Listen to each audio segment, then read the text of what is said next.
ஆழ்வார் எம்பெருமானார் தேசிகன் திருவடிகளை சரணம். தொண்டரடிப்பொடி ஆழ்வார் திருமாலை என்னும் அந்த திவ்ய பிரபந்தத்திலே அரங்கனின் அழகை பற்றி, அரங்கனோடு தனக்கு இருக்கக்கூடிய சம்பந்தத்தை பற்றி, அரங்கன் இல்லாமல் என்னால் வாழ முடியாது என்பதை பற்றி எல்லாம் சொல்லிக்கொண்டே இருக்கின்றார். அதனுடைய 20வது பாசுரத்திலே இப்படி சொல்லுகின்றார்.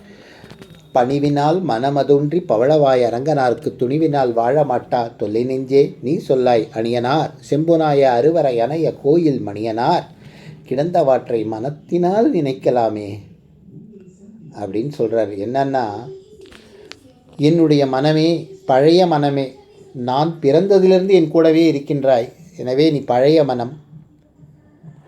தாழ்மையுடன் நான் அரங்கனிடம் சரணடைந்து அவரையே நம்பி வாழாமல் இருக்க முடியாது. அவரை நம்பிதான் நான் இருக்கின்றேன். நான் அவரிடம் என்னை கொடுத்து விட்டேன். அவர் இல்லாமல் எப்படி வாழ முடியும்?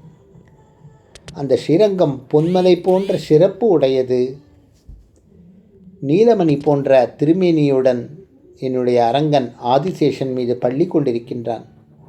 அந்த அரங்கனை நீ மனதிலாவது நினைத்து பார்க்க முடியாதோ? நேரில் தான் போய் பார்க்க மாட்டேன்ற, மனதிலாவது நினைத்து பார்க்க முடியாதோ என்று மிகவும் சிறப்பாக கூறிக்கொண்டிருக்கின்றார்.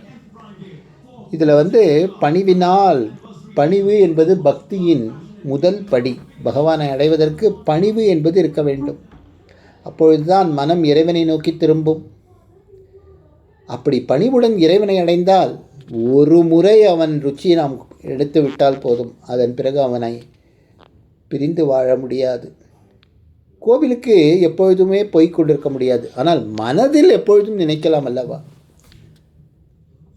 மனதினால் நினைக்கலாமே அப்படின்னு கடைசியாக சொல்கிறார் இல்லையா? அதுதான் ரொம்ப உருக்கமானது.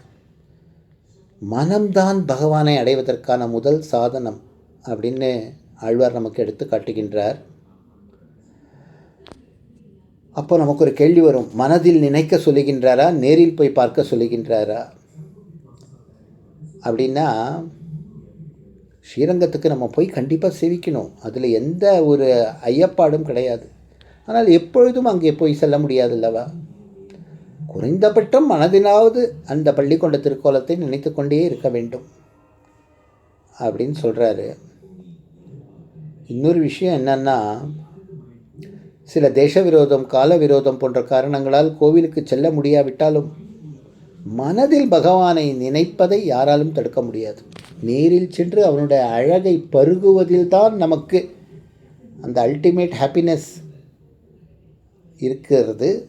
இருந்தாலும் இறைவனை மனதில் நினைப்பதால் அவனுடைய திருவுருவத்தை கண்களின் முன்னே வரவழைத்து கொண்டு நினைத்து கொண்டே இருப்பதற்கு எந்த தடையும் இல்லை. நேரில் சென்று பார்ப்பதும் மிகவும் முக்கியமானது.